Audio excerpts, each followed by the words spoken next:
नमस्कार, आप देख रहे हैं बिग स्टोरी बिग डिबेट। मैं हूं आपके साथ स्वाति रायना।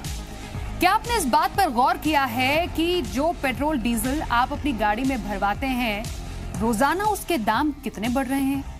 मुंबई में रहते हैं तो आपको बता दें, पेट्रोल के दाम 80 रुपए प्रति लीटर तक बढ़ चुके हैं। दिल्ली में 70 रुपए प्रति लीटर तक बढ़ चुके हैं। और पिछले कुछ समय की बात करें तो 5 से 7 रुपए तक पेट्रोल डीजल के दाम बढ़ चुके हैं। शायद रोज की जो रोजाना जो डायनेमिक प्राइसिंग है, उसमें शायद आप इस बात पर ध्यान नहीं देते होंगे कि पेट्रोल डीजल के दाम आपको रोजाना कितने ज्यादा देने पड़ते हैं। लेकिन आखिरकार सवाल हमारा यही है कि क्यों बढ़ रहे हैं पेट्रोल डीजल के दाम? जब अंतर्राष्ट्रीय बाजार में कच्चे तेल के दाम गिर रहे हैं तो कम से कम आपको तो इसकी राहत मिलनी चाहिए थी, क्योंकि डेली प्राइसिंग के हिसाब से अंतर्राष्ट्रीय तेल के जो दाम होते हैं उसके हिसाब से भारत में डेली प्राइसिंग पेट्रोल डीजल की तय होती है। अंतर्राष्ट्रीय क्रूड अगर गिर रहा है तो पेट्रोल डीजल क्यों नहीं गिर रहा? उसकी क्या वजह है? टैक्सेस जो आप देते हैं ना पेट्रोल डीजल पर, वो एक मुख्य वजह भी माना जा रहा है। और भी कुछ वजहों को हम खंगालेंगे इस पूरी बिग स्टोरी बिग डिबेट में। 1 घंटे के समय में जानेंगे अपने तमाम बिग पैनल से। उससे पहले ये रिपोर्ट देख लीजिए।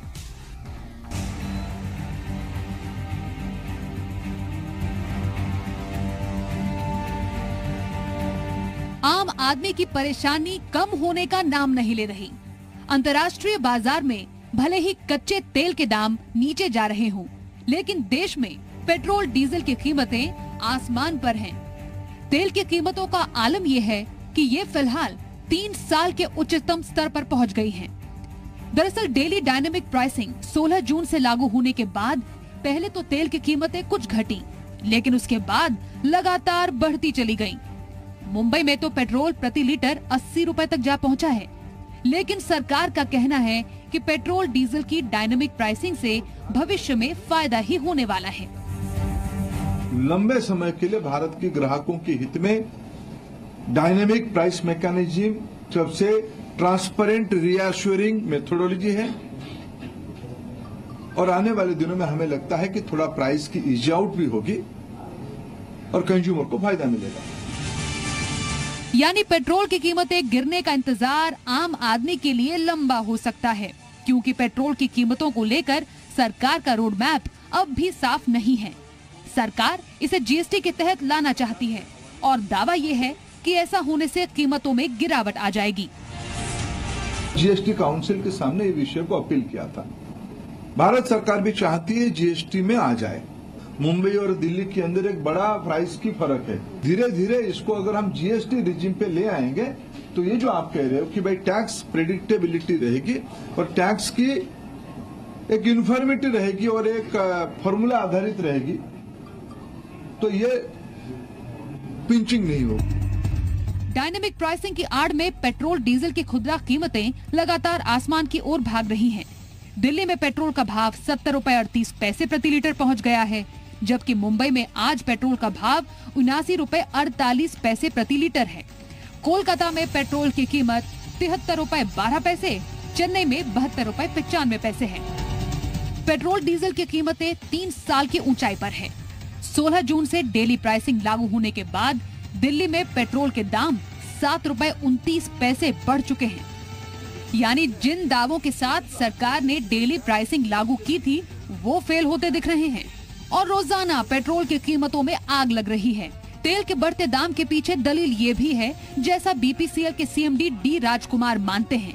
इनका कहना है कि बढ़ती कीमतों के पीछे भारी भरकम टैक्स का बड़ा रोल है। This daily pricing mechanism is it's a threefold attempt. One is basically it is a transparent mechanism. One thing that we need to basically understand is that the tax component in the whole thing is anywhere between 48% to about 54%. So that is one thing that you need to be mindful of. ऐसे में जी business के सवाल है, कच्चा तेल सस्ता तो petrol महंगा क्यों? कब लगेगी तेल के दाम पर लगाम? डायनेमिक प्राइसिंग सिस्टम से कितना फायदा? कब तक जलेगी जनता की जेब?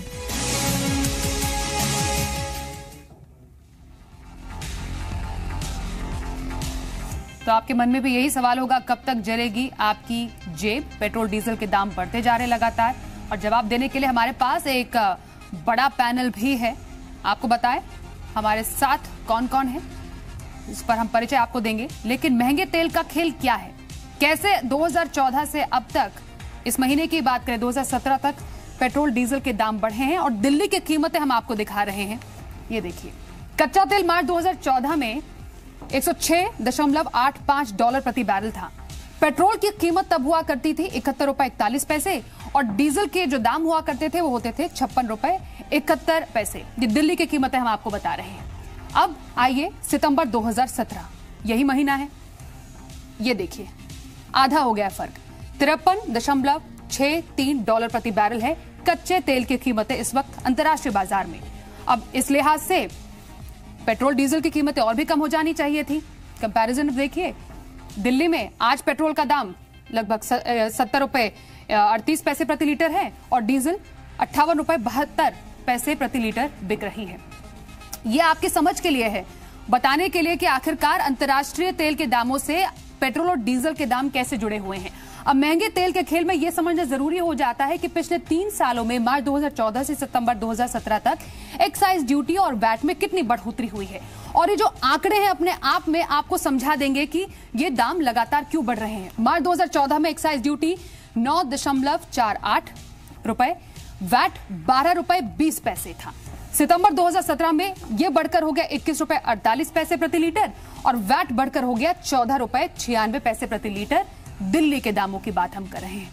तो महंगे तेल के खेल में जो टैक्सेस हैं वो बहुत बड़ा रोल प्ले करते हैं, क्योंकि पेट्रोल की जो मूल कीमत होती है वो कम होती है, लेकिन जब उसमें टैक्सेस बढ़ जाते हैं तो उसकी कीमत जो आप आज दे रहे हैं वही है।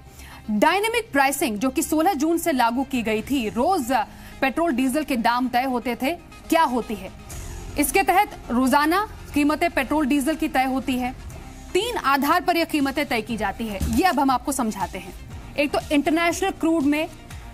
इंटरनेशनल मार्केट में क्रूड का भाव क्या है, इंपोर्ट जब किया गया तेल तो उस वक्त रुपए के मुकाबले डॉलर का क्या भाव रहा, इंटरनेशनल मार्केट में पेट्रोल डीजल के दाम जैसा अभी हमने आपको समझाया उसके मुताबिक होती है, और इंटरनेशनल मार्केट में डिमांड सप्लाई का जो पूरा ये समीकरण होता है उसके तहत भी डायनेमिक फ्यूल प्राइसिंग डिसाइड होती है। और 16 जून से ये डायनेमिक फ्यूल प्राइसिंग डिसाइड हुई।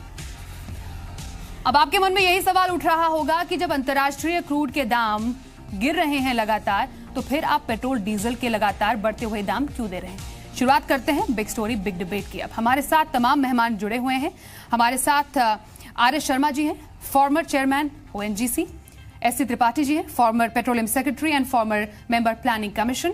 साथ ही हमारे साथ हैं अजय बग्गा, ये मार्केट एक्सपर्ट हैं, बेजॉन मिश्रा कंज्यूमर एक्टिविस्ट, नरेंद्र तनेजा हमारे साथ है, leader BJP, Alok Sharma leader Congress, Baburao माने लीडर शिवसेना, प्रोफेसर दिनेश सी वार्ष्णे लीडर CPI हमारे साथ है। आप सभी मेहमानों का बहुत स्वागत है बिग स्टोरी बिग डिबेट में। कंज्यूमर को समझाना बेहद ज्यादा जरूरी हो जाता है कि आखिरकार तेल के भाव कम क्यों नहीं हो रहे हैं। हमने कोई टाइमर सेट नहीं किया, इसलिए सभी स्पीकर से ये गुजारिश है कि अपना जो जवाब है सीमित रखें और फिर हम इस पूरे डिस्कशन को सेगमेंट बाय सेगमेंट आगे बढ़ाएंगे। शुरुआत हम इनफैक्ट SC त्रिपाठी जी आपसे करेंगे और संक्षिप्त में समझेंगे। जैसा हमने समझाया, एक आम आदमी के लिए जब अंतर्राष्ट्रीय तेल के दाम घट जाते हैं, घट रहे हैं क्रूड के दाम, तो फिर पेट्रोल डीजल के दामों में कमी क्यों नहीं, क्यों पिछले कुछ समय से पेट्रोल डीजल के दाम बढ़ रहे हैं। तेल का खेल किस तरह समझाएंगे? देखिए, ये बात सही है, आपने जैसा दिखाया कि मार्च 14 में 106 डॉलर प्रति बैरल क्रूड ऑयल की कीमत थी और रुपया भी जो जितने रुपए का डॉलर था उससे रुपए का कोई अवमूल्यन नहीं हुआ है। तो जब क्रूड ऑयल की कीमत आधी हो गई तो दाम भी, लागत जो पेट्रोल बनाने की होगी या डीजल बनाने की होगी वो भी काफ़ी कम हो गई होगी। मोटे तौर पे अगर 50 डॉलर प्रति बैरल क्रूड ऑयल की कीमत है तो वो रुपए में 18 से 20 रुपए प्रति लीटर करीब होती है और उससे पेट्रोल डीजल और केरोसिन बनाने पे लागत सामान्यतः 25-26 रुपए प्रति लीटर आनी चाहिए। उसके बाद जो कुछ है वो इनके डिस्ट्रीब्यूशन मार्जिन और मुख्यतः टैक्सेस हैं। पेट्रोल पर लगभग 130% टैक्स है और डीजल पर लगभग 80-90% टैक्स है। तो ये टैक्सेस और टैक्स ऑन टैक्स भी है, क्योंकि ये GST में आया नहीं है तो टैक्स ऑन टैक्स है, एक्साइज ड्यूटी लगा के जब दाम आता है उसके ऊपर फिर स्टेट गवर्नमेंट्स टैक्स लगाती हैं। और अलग अलग स्टेट के अलग अलग स्टेट के अलग अलग है।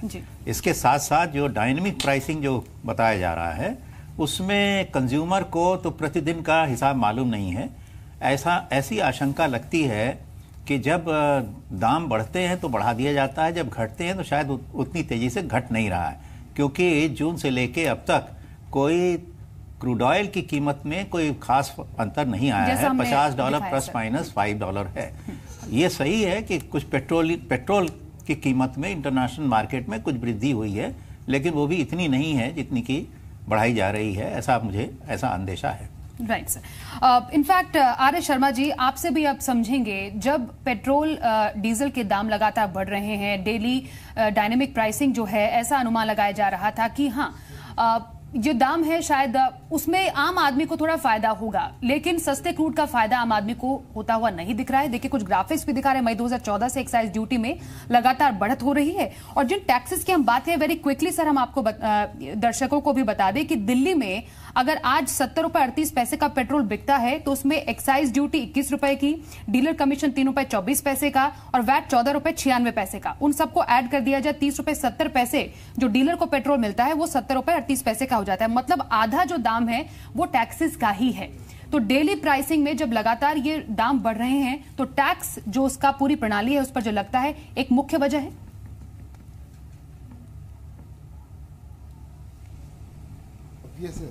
मेरे बताने की ज़रूरत नहीं है, आपने जो आंकड़े बताए हैं वही बता रहे हैं।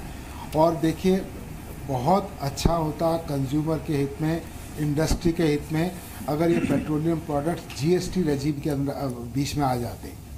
तो वो समहाउ वो जीएसटी काउंसिल ने एग्री नहीं किया, स्टेट्स ने एग्री नहीं किया, तो सेंटर तो अभी भी कोशिश कर रहा है कि वो जीएसटी में आ जाए, पर नहीं हो पा रहा है, जिसकी वजह से अभी बिल्कुल ट्रांसपेरेंसी नहीं है। और ये जो स्टेट गवर्नमेंट के लिए वैट सेल टैक्स बढ़ाना, सेंटर के लिए एक्साइज ड्यूटी बढ़ाना बहुत कन्वीनियंट होता है, टैक्स कलेक्शन बहुत इजी होता है। तो एज ए रिजल्ट तो वो ये इसको उचित समझते हैं कि वो टैक्सेस बढ़ा देते हैं। और पिछले 3 साल में 11 बार एक्साइज ड्यूटी बढ़ाई गई। तो फिर उस वक्त ये बोला जाता था जब तेल के दाम जब बढ़ेंगे तो हम इसको कम कर देंगे। तेल के दाम $28-30 से बढ़ के अभी $53 तक आ चुके हैं। पर सरकार फाइनेंस मिनिस्ट्री बड़े साफ तौर पे बोल दिया है कि हम एक्साइज ड्यूटी को कम नहीं करेंगे। तो एज ए रिजल्ट उसका जो नुकसान जो है वो तो उपभोक्ता का ही होगा। तो एज ए रिजल्ट वो जो पेट्रोलियम जो प्रोडक्ट प्राइसेज जो है वो लगातार बढ़ते जा रहे हैं। बिल्कुल बिल्कुल सर। इनफैक्ट इस पर क्योंकि जीएसटी के अंतर्गत लाने की यहाँ पर बात हो रही है, रिएक्शन नरेंद्र तनेजा जी से लेना बेहद जरूरी हो जाता है। अभी फिलहाल जीएसटी में नहीं आता है, लेकिन हाँ सबसे बड़ा सवाल ये, धर्मेंद्र प्रधान जी ने आज कहा कि डायनेमिक प्राइसिंग जो है वो एक ट्रांसपेरेंट प्रणाली है, लेकिन जब क्रूड के दाम घटते हैं, पिछले 3 साल में हमने डेटा भी दिखाया है, तो उसी हिसाब से पेट्रोल डीजल के दाम क्यों नहीं घट रहे हैं? देखिए, जैसा कि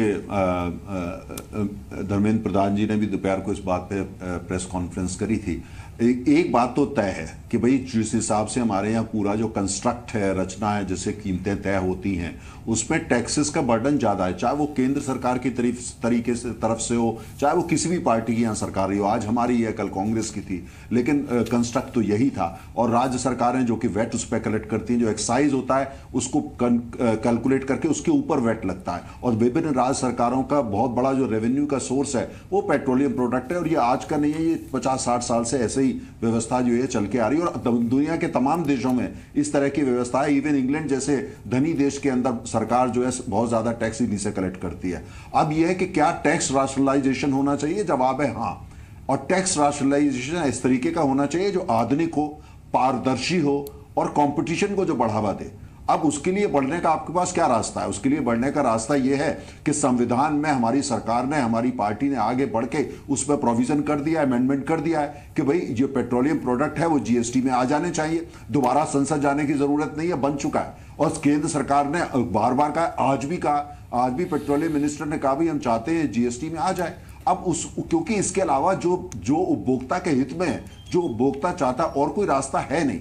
कि आप पेट्रोलियम प्रोडक्ट को, पेट्रोल डीजल को जीएसटी में लेके आइए, उससे टैक्स राशनलाइजेशन हो जाएगा और कीमतें अपने आप उस लेवल पे आ जाएगी जिसमें उपभोक्ता को समझ में भी आएगा, उसकी जेब पे भी बोझ नहीं पड़ेगा, पारदर्शिता भी होगी और अर्थव्यवस्था भी बढ़ेगी। जी जी तनेजा जी, लेकिन उससे पहले, जीएसटी में लाने से पहले भी ये समझाना बेहद जरूरी हो जाता है कि स्टेट वाइज अगर हम यहाँ पर कलेक्शन, सेल्स टैक्स और वैट की बात करें, उसमें स्टेट वाइज हमारे पास डेटा भी है। मेन 4 शहरों की बात करते हैं, गुजरात, महाराष्ट्र, उत्तर प्रदेश और दिल्ली की। 2014-15 और 2016-17 से, इनफैक्ट सबसे पहले महाराष्ट्र की बात कर लेते हैं और इस पर मैं बाबूराव माने जी से यहां पर कमेंट लूंगी।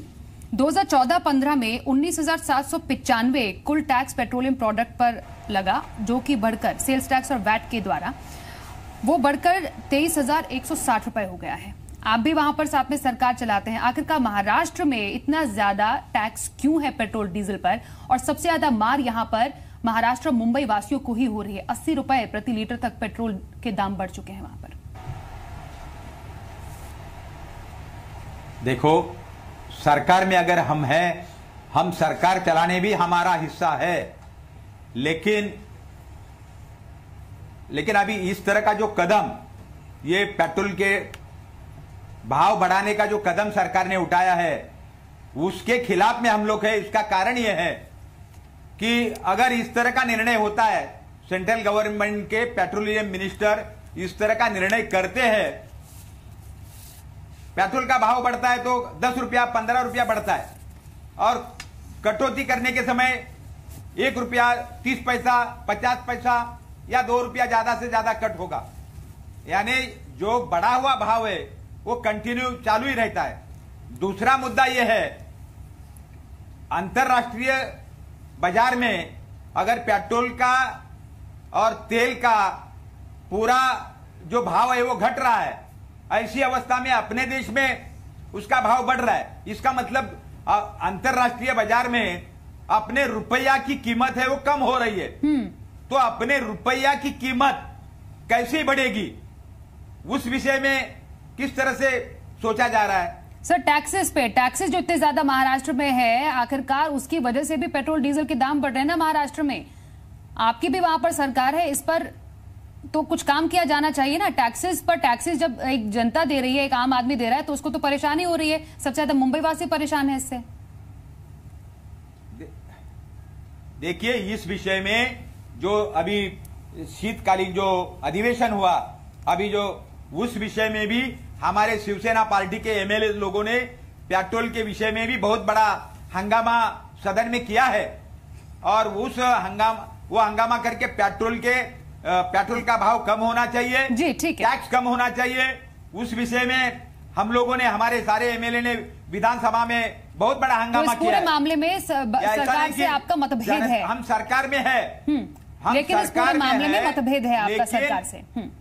हमारी सारी मानसिकता जनता के साथ है, ये भी आप पक्का ध्यान में रखिए। जी जी, अभी नेक्स्ट इनफैक्ट यहाँ पर हम आलोक शर्मा जी के पास जाएंगे, फिर अजय बग्गा जी और बिजोर मिश्रा आपसे हम डिस्कशन करेंगे। जो डेली प्राइसिंग 16 जून से लागू हुई, जो लगातार पेट्रोल डीजल के दाम बढ़ रहे हैं, क्या इसका कंज्यूमर को कोई फायदा हुआ?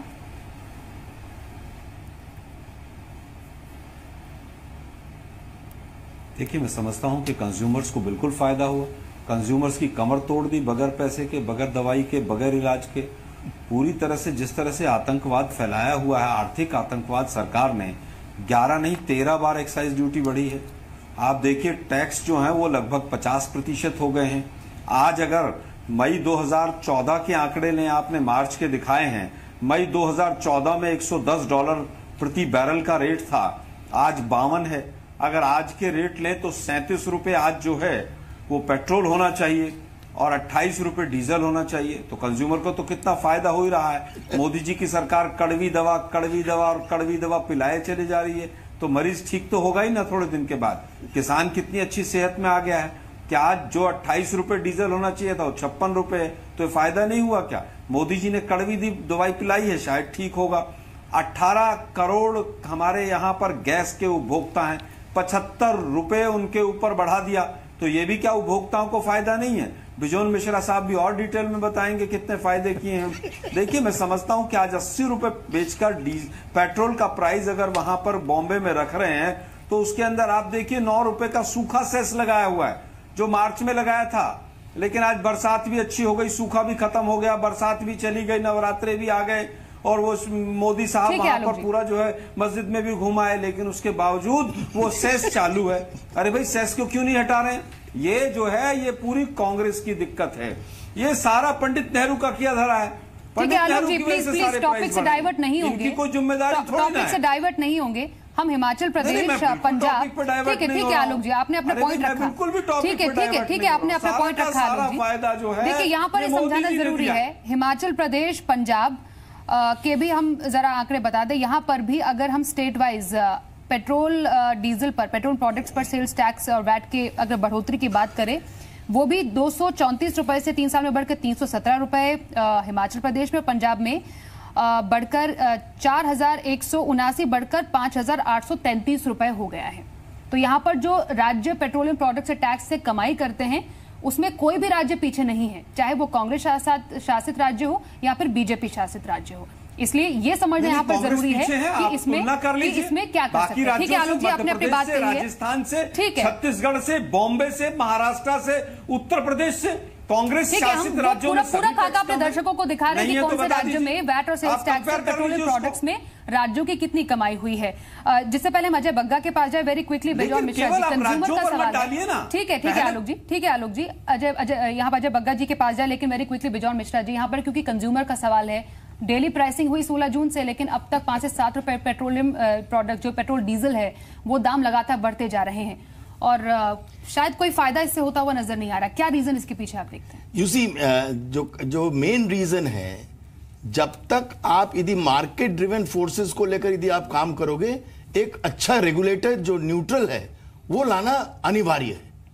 जब तक आप पेट्रोलियम सेक्टर में एक रेगुलेटर नहीं लाओगे और सही ढंग से उनको इंडिपेंडेंट एक रूप देकर उनको तय करने का आप जब तक वो एनकरेजमेंट नहीं करेंगे, तब तक वो मार्केट फोर्सेस डायनेमिक, आप कुछ भी परिभाषा दे दीजिए, उससे कोई मतलब नहीं होता है, क्योंकि कोई पारदर्शिता नहीं है। जो भी बोल रहे हैं उसमें कोई पारदर्शिता नहीं है, क्योंकि हम लोग को सबको मालूम है। आपने टैक्स का तो बात की, लेकिन त्रिपाठी जी से आप ये भी सुने हैं कि उन्होंने ये भी कहा कि कन्वर्जन रेट्स, देखिए टैक्स हम लोग सब देते हैं, हम लोग क्यों टैक्स देते हैं? ताकि सरकार एफिशिएंटली काम करे।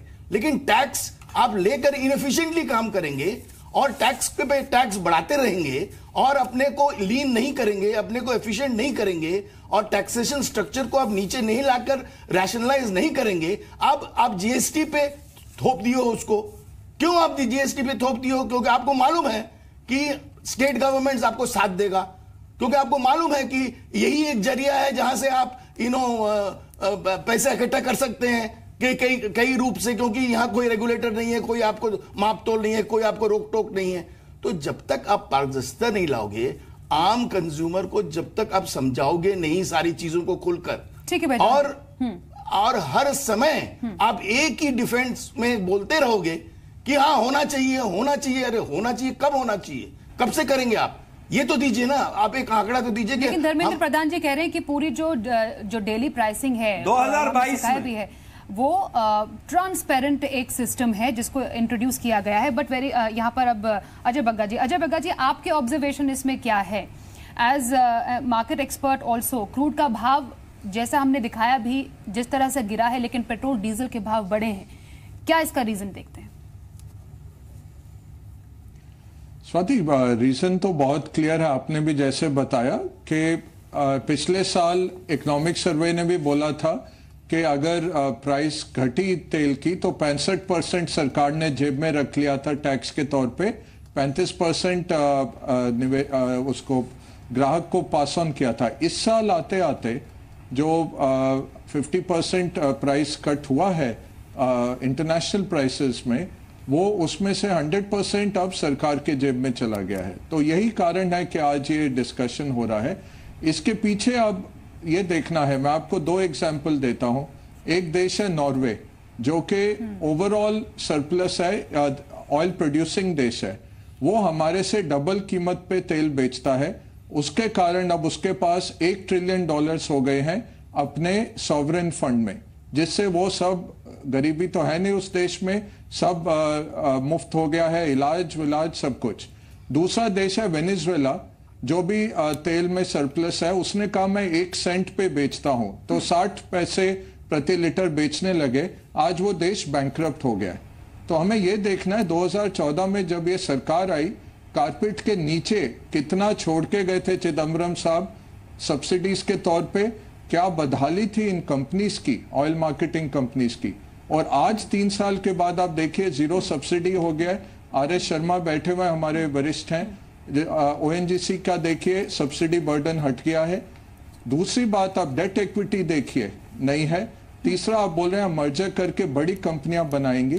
चीन हमसे काफी आगे निकल गया, हमें ये कंपनियों को स्ट्रांग बनाना है। जहां बैलेंस खोया है हमने कि 65-60% आप रख लेते जेब में, कुछ तो ग्राहक को देते, वो बैलेंस मेरे ख्याल से बिगड़ा। बट मैं बिल्कुल सहमत हूं ये सरकार की नीति से।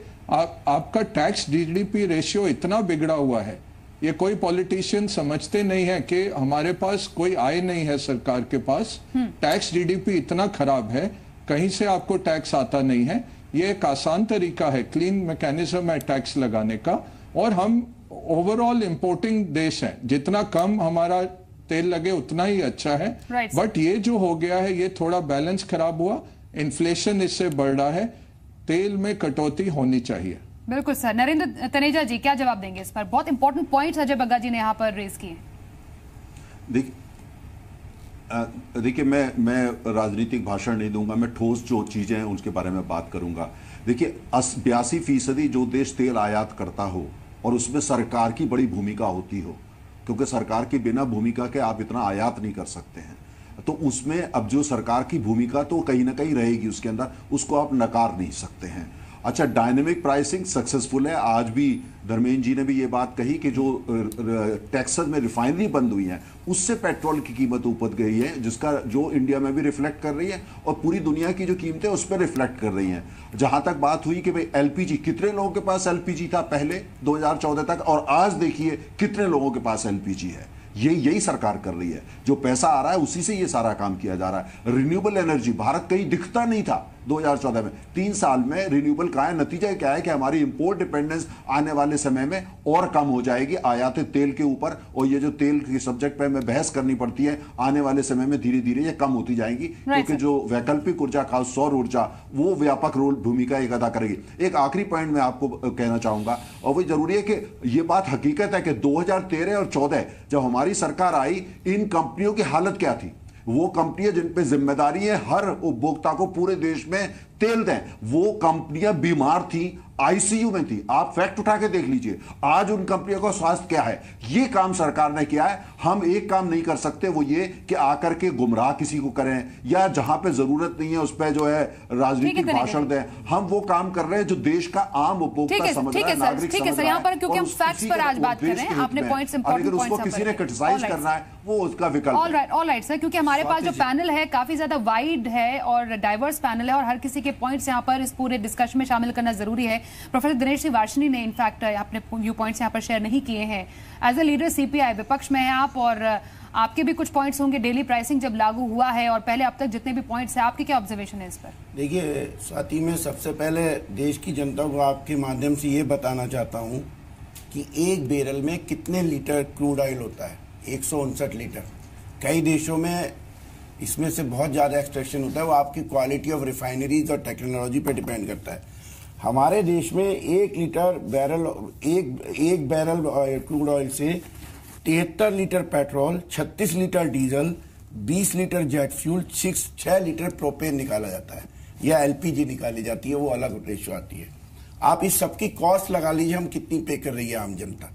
दूसरा मैं आपको ये बता देना चाहता हूं कि सिर्फ यही नहीं होता है इससे, ये जो क्रूड ऑयल है ये एक काला सोना है पूरे विश्व में। इसका एक भी दाना वेस्ट नहीं जाता, एक भी चीज इससे वेस्ट नहीं जाती है। नहीं तो आज इतना बड़ा पहाड़ बन जाता उन कचरे का जितना हिमालय पर्वत। उससे हम बहुत सारे बाई प्रोडक्ट बनाते हैं, पूरे विश्व में 1500 बाई प्रोडक्ट बनते हैं उससे। IOC 159 तरह का बाई प्रोडक्ट बनाती है। एक भी चीज बर्बाद नहीं जाती है, 100% उसमें बाजार में माल बिकता है। जहां तक बात है कि जीएसटी में औरों से भी पूछना चाहता हूं, मुझे ये बता दें कि देश में जीएसटी की रिजीम लागू होने के बाद कौन सी चीज सस्ती हो गई? क्या खाद्यान्न वस्तुएं, क्या कपड़े, या क्या हमारी और दैनिक प्रयोग की चीजें?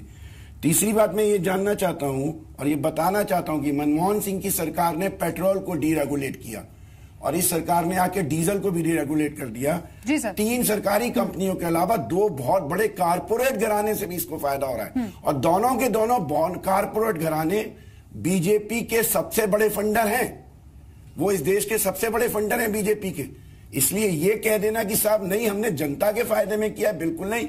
हमारे पड़ोसी मुल्कों में बांग्लादेश, म्यांमार, श्रीलंका, पाकिस्तान में हमसे आधे दाम पे पेट्रोल डीजल बिक रहा है। उनकी अर्थव्यवस्थाएं हमसे बहुत छोटी हैं। ठीक है, ये इम्पोर्टेंट पॉइंट बहुत बड़ी अर्थव्यवस्था है। इम्पोर्टेंट पॉइंट यहाँ पर प्रोफेसर दिनेश आपने कहा है। S C Tripathi sir, R S Sharma ji, आप दोनों से इनफैक्ट एक ही सवाल एक एक करके मैं जानूंगी। जीएसटी में अगर पेट्रोलियम प्रोडक्ट आते हैं, सरकार कह रही है उनका विचार है, क्या उससे बढ़ते हुए पेट्रोल डीजल के प्राइसेस से हमें छुटकारा मिल पाएगा? क्योंकि आम आदमी तो यही जानना चाहेगा, जीएसटी में आया मेरा क्या फायदा?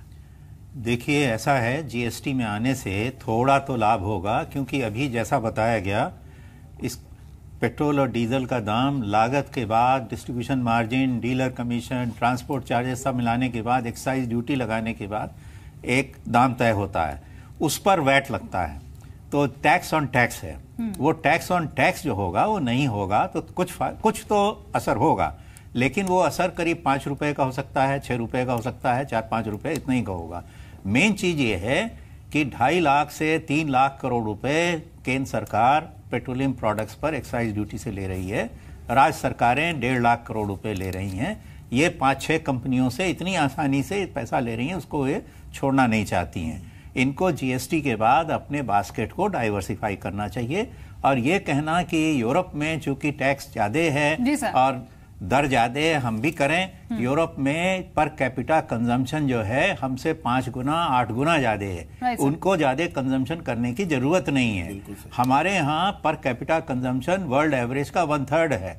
बिना एनर्जी कंजम्पशन के ना तो एग्रीकल्चर चलता है, ना मैन्युफैक्चरिंग चलती है, ना सर्विसेज चलते हैं। अगर आपको शिफ्ट होना है तो भी रिन्यूएबल एनर्जी में आप शिफ्ट पूरा नहीं कर पाएंगे। रिन्यूएबल एनर्जी का जो प्लांट लोड फैक्टर होता है वो 15 से 20% होता है, 1/4 होता है। और विंड की और सोलर की कैपेसिटी लिमिटेड है। तो ये कहना कि हम विंड सोलर में सब कुछ कर लेंगे, वो जो है बट स्लोली एंड स्टेडीली आपको लगता नहीं है फ्यूचर है? एक्चुअली फ्यूचर है, कोई मना नहीं कर रहा है, लेकिन उसका असर 1/4 होता है। तो इसलिए आगे हमको हमारा कंजम्पशन दोनों फॉसिल फ्यूल का बढ़ता रहेगा। सारे जितने एक्सपर्ट बॉडीज हैं सबने कहा है कि हमारा कंजम्पशन बढ़ेगा, क्योंकि अभी बहुत लो है। और इसलिए हमें अपने कीमतों को कुछ मॉडरेट करना चाहिए। जैसे बताया गया कि जितनी डेवलपिंग कंट्रीज हैं उनमें कहीं इतनी ज्यादा कीमत नहीं रखी गई है। जी आर एस शर्मा जी आपके पास आएंगे, लेकिन उससे पहले लोगों की राय सुनाना बेहद जरूरी हो जाता है। आखिरकार पैसा तो उनकी जेब से ही जा रहा है। मुंबई में सबसे ज्यादा दाम है इस वक्त पेट्रोल के। वहां पर लोगों से बात की मेरे सहयोगी अनुराग शाह ने। पेट्रोल की कीमतों के अंदर उबाल जारी है और आप मेरे सामने अगर ये आज का जो फ्यूल प्राइसेस का चार्ट देखेंगे तो मुंबई के अंदर जो पेट्रोल की कीमत है प्रति लीटर वो 80 रुपए से कुछ कम है, 79 रुपए 61 पैसे है। डीजल की कीमत है 62 रुपए 31 पैसे और जो ब्रांडेड फ्यूल होता है उसकी कीमत है 82 रुपए 24 पैसे।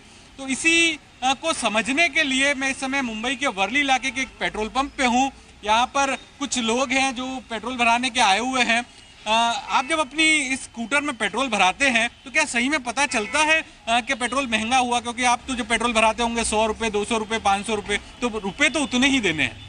मेरे को लग रहा है पैसा तो महंगा हुआ है पेट्रोल का रेट, बिकॉज मैं पहले डालता था 200 रुपये का, वो चलता था 10 दिन वगैरह, लेकिन अभी डालता वो 6-7 दिन में ख़त्म होता है, तो वो महंगा हो गया है। तो पता चलता है कि पहले पेट्रोल 10 दिन चलता था, वो अभी 6-7 दिन में ही होता है, तो उसका इम्पैक्ट रहता है। सर आपसे भी मैं समझना चाहूँगा, ये रोजाना क्योंकि जो नया नियम आया उसके बाद हर दिन पेट्रोल के जो भाव है वो चेंज होते हैं, तो क्या सही में पता चलता है कि पेट्रोल महंगा हो रहा है या सस्ता हो रहा है? बहुत महंगा हुआ है, बहुत बहुत महंगा हुआ है। तो ये 80 रुपए के स्तर पे आया तब से ही पता चल रहा है या पहले से ही पता चलता था? पहले से ही, क्योंकि पहला डॉलर कच्चा तेल का भाव 120 पे था तो 70-60 के आसपास पेट्रोल था।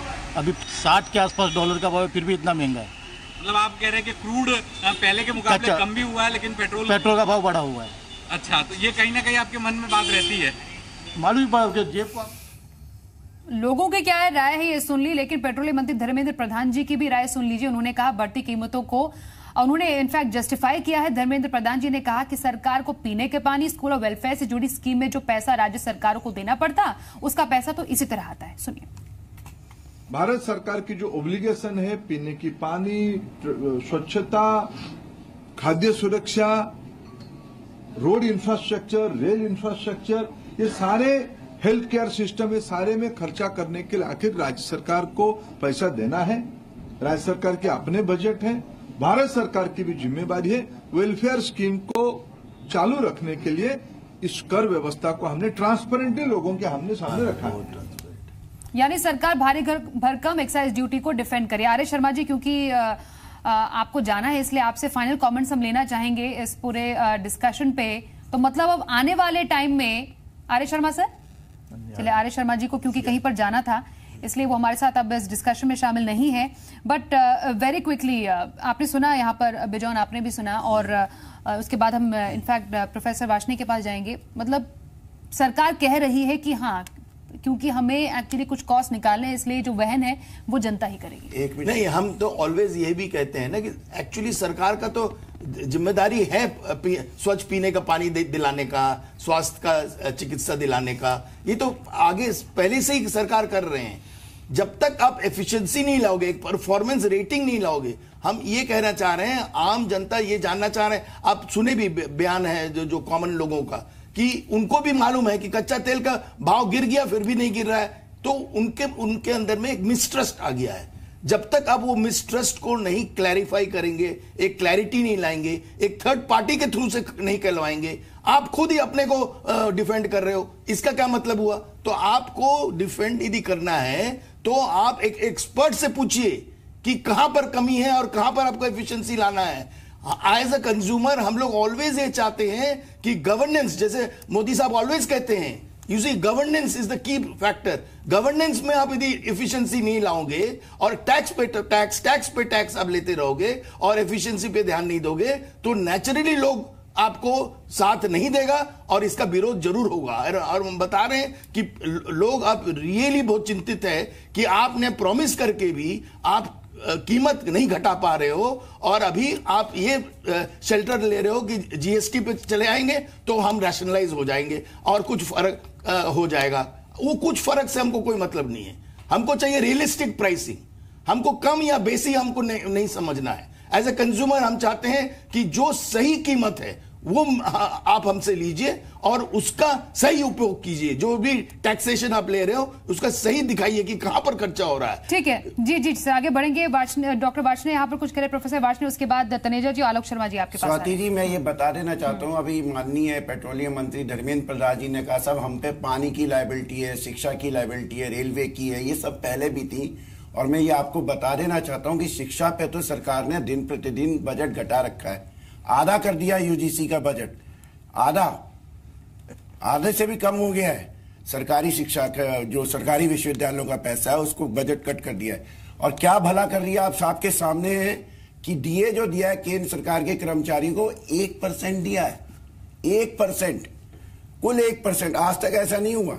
तीसरी बात मैं ये बता देना चाहता हूं आपके माध्यम से पूरे देश को कि डीजल प्राइस के महंगे दाम होने से, दुगने दाम होने से पड़ोसी मुल्कों के हिसाब से महंगाई पे असर पड़ता है, हर चीज पे असर पड़ता है। कोई ऐसी चीज नहीं हमारे जीवन की। क्या किया जाना चाहिए? इसका बेस्ट तरीका है कि इसको वापस सरकारी नियंत्रण में लाके इसको सरकारी निर्णय, सरकार का काम होता है सोशल बेनिफिट, सोशल वेलफेयर। सरकार का काम सिर्फ मुनाफा कमाना नहीं होता है। इलिजिबल मुनाफा तो कमाइए, इसको वापस सरकारी नियंत्रण में लाना चाहिए। काम नहीं, बिल्कुल सरकार का काम है। नहीं, सरकार को हमारा तो ये मानना है, सरकार को एक स्ट्रॉन्ग रेगुलेटर लाना चाहिए। जनता के सरकार को जनता के रेगुलेटर लाना चाहिए। हम ये कह रहे हैं नहीं, सरकार से रेगुलेटर की जरूरत है। सरकार से हटकर एक इंडिपेंडेंट सही रेगुलेटर आना चाहिए पेट्रोलियम सेक्टर। त्रिपाठी जी बोलिए, उसके बाद रेगुलेटर है, 10 साल से है। नहीं वो तो, और उसको सरकार ने पेट्रोलियम प्रोडक्ट्स नोटिफाई नहीं किया है। करेक्ट। तनेजा जी को याद होगा कि 2002 में 2001 में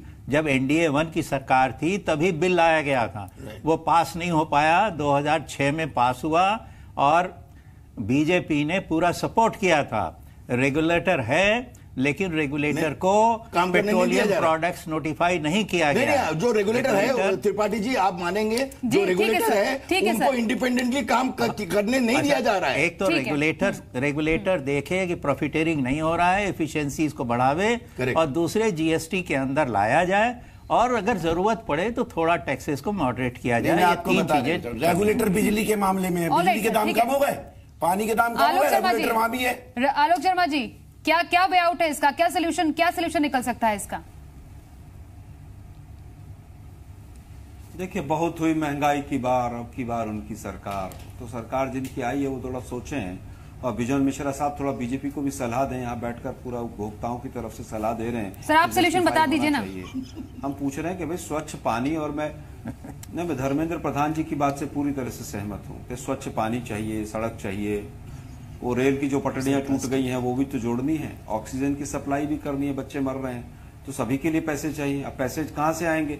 इंडस्ट्री बैठ गई, एक्सपोर्ट बैठ गया, एग्रीकल्चर सेक्टर की हालत खराब हो गई, बेरोजगारी बढ़ रही है, तो टैक्स के अलावा और कौन सा जरिया है? आप भी ऐसी डिबेट कर रहे हैं। सरकार तो टैक्स लगाएगी ना, एक्साइज ड्यूटी लगा रही है, उससे कंपनियों की हालत सुधर रही है, क्योंकि एक्साइज ड्यूटी का पैसा ही तो कंपनियों को दे रही है। किसको बेवकूफ बना रहे हैं ये लोग? 17 बार, 12 बार, 13 बार तमाम तरह के टैक्स बढ़ गए, वो कंपनियों को जा रहे हैं क्या? कंपनियों को लूट की छूट दे दी है। क्या आप जो करना तो है क्या किया जाना चाहिए? आलोक शर्मा जी, बिल्कुल सीधे शब्दों में बता दीजिए, क्या किया जाना चाहिए? कंपनियों की हालत बहुत खराब थी। क्या किया जाना चाहिए? बिल्कुल हमारे पास, अरे देखिए साहब, इतने बुद्धिमान लोगों की सरकार है, देशभक्तों की सरकार है। सर, अपना भी इंटेलिजेंट व्यू दे दीजिए ना। कंपनियों की हालत, सर, अपना इंटेलिजेंट व्यू भी दे दीजिए आप, क्योंकि कई बातें कर रहे हैं। क्या किया? अरे हम तो 44 पे आ गए, हमारे पास कुछ नहीं। ना, ठीक है, बहुत हुई महंगाई की मार, अब की बार उनकी सरकार। भाइयों बहनों मित्रों, वो नेपाल का जो देश है छोटा सा, ठीक है सर, आपके पास सोल्यूशन अभी नहीं है कहने के लिए, देता है। बाबूराम क्या होना चाहिए कि नहीं होना चाहिए? बाबूराम आज बिजन मिश्रा साहब सरकार को बता रहे। नहीं स्वाति जी, मैं अंतिम बात कहना चाहूंगा, डीरेगुलेट करने की प्रक्रिया भी एनडीए ने शुरू की, और डीरेगुलेट करने का जो काम आज हो रहा है उसका तरीका ये है कि पिछले 30 दिन में तो ये ठीक है, माने जी एक मिनट रुक जाइए। माने जी आपके पास आ रहे हैं, दवाई है, माने जी बस 10 सेकंड रुक जाइए। माने जी 10 सेकंड रुक जाइए। ये कड़वी दवाई खानी पड़ेगी। और बिजोन मिश्रा साहब जो हैं यहाँ पर कंज्यूमर्स की तरफ से नहीं बैठे हैं, ये बीजेपी की तरफ से बैठे हैं, ऐसा लग रहा है। ठीक है, अब तो आपने सोल्यूशन बता दिया ना, जब आपको बोला 10 सेकंड के। ठीक है, एक मिनट, सरकार सिर्फ पेट्रोल डीजल के दाम क्यों बताती है? सरकार ये नहीं बताया कि जो बाई प्रोडक्ट बिक रहे हैं उस पर कितना मुनाफा कमा रही है। बाई प्रोडक्ट जो बिक रहे हैं 169 तरह के by product, Indian oil corporation, इस पे सरकार को क्या पैसा आ रहा है? ठीक है, जवाब ले लेंगे। माने जी क्या सोल्यूशन है इसका? आप तो कह रहे हैं ना कि आपने इसके खिलाफ आवाज उठाई है और आगे भी उठाते रहेंगे, क्या कहेंगे सरकार से? देखिए, हाँ बिल्कुल देखो, सरकार ने अगर भाव बढ़ता है तो सरकार ने इमीडिएट तेलों का भाव बढ़ाना जरूरी नहीं है, डिपार्टमेंटल खर्चा के ऊपर कटौती लगाना जरूरी है, डिपार्टमेंटल खर्चा को कम करना चाहिए, और दूसरे कोई रास्ते से भारतीय जनता को राहत देना जरूरी है, मंत्रियों के दौरे कम करना जरूरी है। डिपार्टमेंटल खर्चा को कटौती लाओगे तो हर समय भाव बढ़ाने की जरूरत नहीं आएगी। ठीक है माने जी, ठीक है माने, लेकिन अगर इस तरह का सरकार आप चलाओगे तो जो भी रोड शो हो रहा है उस पर सैकड़ों करोड़। ठीक है sir, please let's note divert, हम डाइवर्ट नहीं करते टॉपिक से। देखिए सर, एक मिनट रुकिए, ठीक है, सर हमें ये जानना जरूरी है आखिरकार क्या पेट्रोल डीजल के दाम आगे भी बढ़ते जाएंगे और इसका क्या सोल्यूशन हो सकता है? ठीक है आलोक शर्मा जी, ठीक है आलोक शर्मा जी, तनेजा जी आपसे जवाब लेंगे, और फिर अजय बग्गा जी काफी देर से वेट कर रहे हैं, उनसे भी जानना जरूरी है। तनेजा जी, काफी पॉइंट्स यहाँ पर सामने आए हैं और आपके खुद की एलाई जो है आपके खिलाफ आपके सामने खड़ी है इस पूरे मामले में, पेट्रोल डीजल के बढ़ते दामों में। मैंने सबको सुना, खासतौर से कांग्रेस के प्रवक्ता को जो बिल्कुल नुक्कड़ भाषण दे रहे थे ऐसे सीरियस गंभीर प्रोग्राम में, तो खैर उनको छोड़िए, उनकी बातों को तो ये प्रधानमंत्री जी की भाषा है, प्रधानमंत्री जी की भाषा ने प्रधानमंत्री महोदय ने इसी भाषा में देश को जिस रास्ते पर पहुंचाया वो भाषा है ये। सारे प्रधानमंत्री के शब्द नहीं, उनको बोलने दीजिए। 2014 से मोदी साहब अब देश की जनता को इतनी कड़वी दवाई पिला रहे हैं 2014 से, उसका कोई इफेक्ट नहीं आ रहा है। देखिए एनपीए बढ़ गया, एनपीए बढ़ गया, नोटबंदी की असफलता हो गई, जीएसटी के बाद हर चीज महंगी हो गई, हर चीज महंगी नहीं हो गई। साथ ही बाजार में इतनी लूट है कि जो चीज पहले 20 ग्राम का पैकेट था वो 16 ग्राम का हो गया, दाम भी बढ़ा दिया और वजन भी घटा दिया, आम जनता को लूटा जा रहा है। सर एक एक करके देखिए, हर कोई एक साथ बोलेगा तो किसी की बात समझ में नहीं आएगी, लेकिन वे फॉरवर्ड क्या है? क्या ऐसे ही आने वाले टाइम में पेट्रोल डीजल के दाम बढ़ते जाएंगे? क्या ऐसे ही जो आम जनता है परेशान होती जाएगी? इसका कम से कम एक ठोस सोल्यूशन तो निकलना चाहिए ना कि हम एक्चुअली क्या हाई टैक्स रिजीम की तरफ बढ़ रहे हैं। जब एक तरफ जीएसटी हम ला रहे हैं तो क्या टैक्स पर टैक्स अभी भी देना जरूरी है? तनेजा जी बात पूरी कीजिए। देखिए ये कहा गया कि भाई एक्साइज का जो पैसा कलेक्ट हो रहा है वो इन कंपनियों को दिया जा रहा है, इंडियन ऑयल, पेट्रोलियम, एचपीसीएल को दिया जा रहा है। मैं बड़े नहीं अंबानी वाजपेयी जी बात पूरी करनी वाजपेयी जी बात अरे आप कंपनियों के हालत सुधारने की बात कर रहे हैं, तंज कस रहा हूं उसको समझिए। बात कर रहे हैं आप सर, बात पूरी करने सर वाजपेयी जी उनको बात पूरी करने दीजिए। आलोक जी एक मिनट रुक जाइए। तनेजा जी आप भैया मुझे समझ में नहीं आता, ये सब विद्वान लोग हैं, इनको ये नहीं पता है कि बात कैसे की जाती है, बहस कैसे की जा सकती है। आप तथ्य को सही रखें, जब वो सुन आप सिर्फ कंपनियों का भी नाम है, जो कंपनियों के आपके सबसे बड़े फंडर और उनको कितना फायदा पहुंच रहा है। उनके 1504 प्रधानमंत्री 2008 में बंद हो गए थे, सब खुल गए। कैसे खुल गए, क्यों खुल गए, कितना फायदा हो रहा है, ये भी देश को बताएंगे नहीं बताएंगे?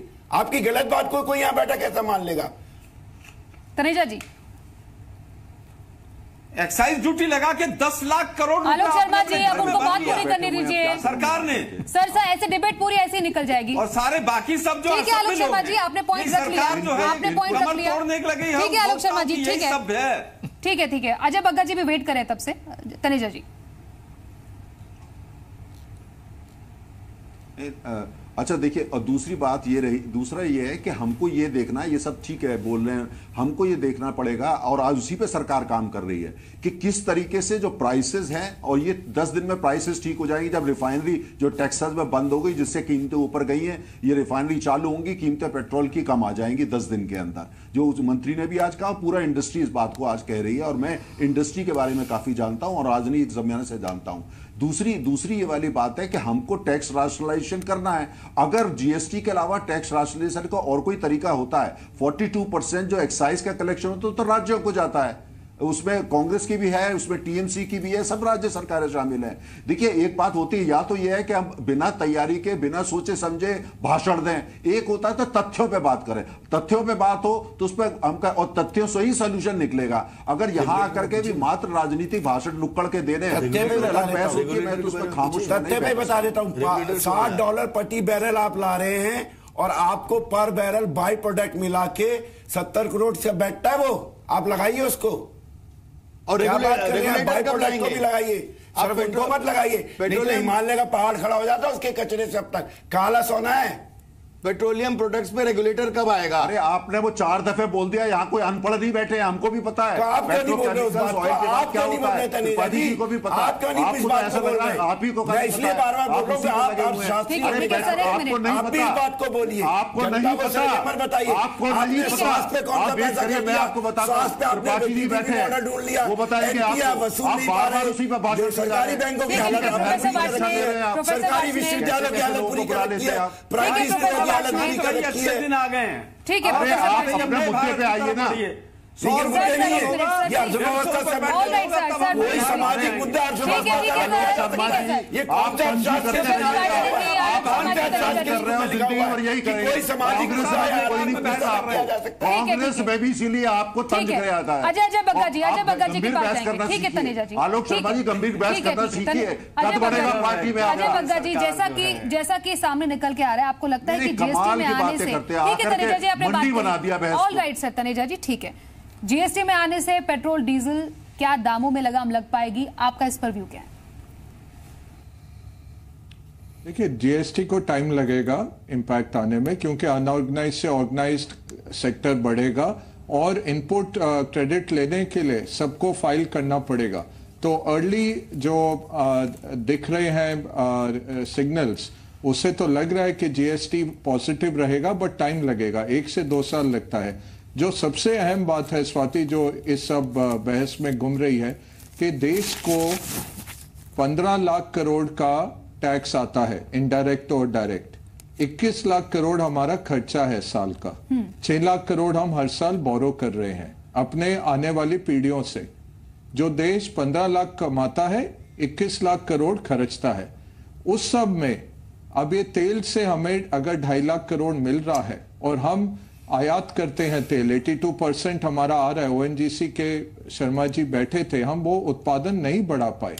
उसको जितना हम कंजर्व करें और जितना एफिशिएंटली यूज करें, वही देश के हित में है। दूसरी बात यह है कि आज जो देश के फाइनेंसेस हैं वो काफी स्ट्रांग किए गए हैं। ये कंपनियां बदहाली में थी। 80,000 से 1 लाख करोड़ का ऑयल सब्सिडी चलता था, जो अब 0 हो गया है। इन कंपनीज का वर्किंग कैपिटल इतना हाई होता था क्योंकि सरकार इनको 6-6 क्वार्टर तक पैसे नहीं देती थी। जब चिदम्बरम छोड़ के गए हैं बजट, वो 35,000 करोड़ उन्होंने अकाउंट ही नहीं किया था अपने आखिरी बजट में, जो जेटली साहब ने आके लिया है बजट में। जी। ये सब तथ्य कोई बात नहीं करता है, फैक्ट्स कोई सामने नहीं लाता है। बिल्कुल सर, आपने बहुत इंपॉर्टेंट फैक्ट्स। क्यों कीमत बढ़ी? जी बिल्कुल। ये जो हार्वी हरिकेन आया यूएस में, अभी आप यूएस की कीमत देखिए, $47 है। ब्रेंट जो है, जो हमारा आता है दुबई, और ब्रेंट हमारा आता है वो $54 है।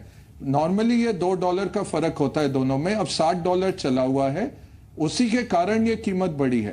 अब ये जैसे $54 अजय बग्गा, बिकॉज़ समय थोड़ा कम है, कीमत नीचे आ जाएगी। ठीक है अजय बग्गा जी, लेकिन वेरी क्विकली, बिकॉज़ हम बिल्कुल डिस्कशन के आखिरी एक आध मिनट में बच गए हैं।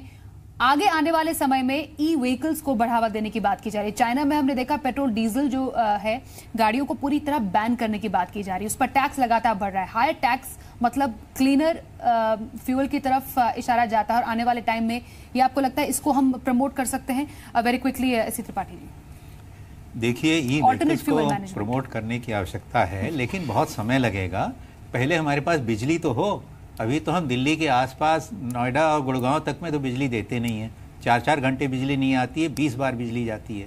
हमारी बिजली के कंजम्पशन पर कैपिटा जो वर्ल्ड एवरेज है उसकी 1/3 है, और बिना बिजली के हम प्रोग्रेस नहीं कर सकते हैं। बिजली बनती किससे है?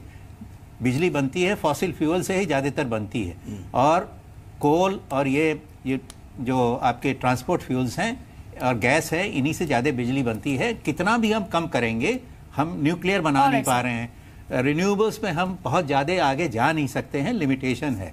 इसलिए ये सोचना कि सब हम रिन्यूएबल से कर लेंगे और सब जगह बिजली की गाड़ियां चलेंगी, ये ख्याली पुलाव है, ये वास्तविकता नहीं है। सिर्फ 10 सेकंड्स में तनेजा जी आपसे जानेंगे, पेट्रोल डीजल के दाम जो लगातार बढ़ रहे हैं, कब तक वो रैशनलाइज होंगे और क्या रीजन है उसका, एक आम जनता के लिए बहुत सिंपल शब्दों में 10 सेकंड में आप बता दीजिए।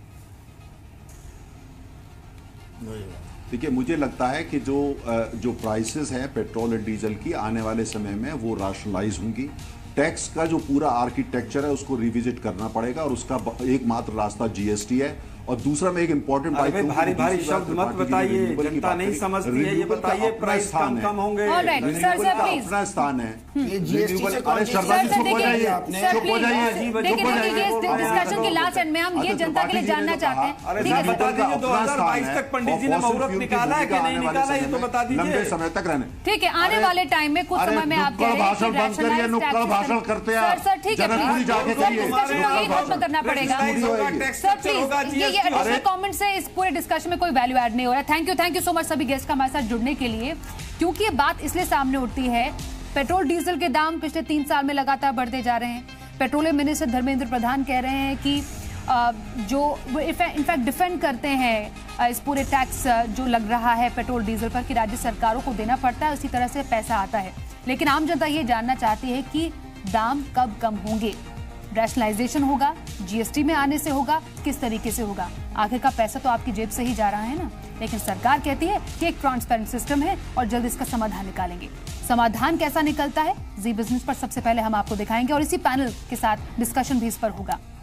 बहुत शुक्रिया सभी का हमारे साथ जुड़ने के लिए। देखते रहिए।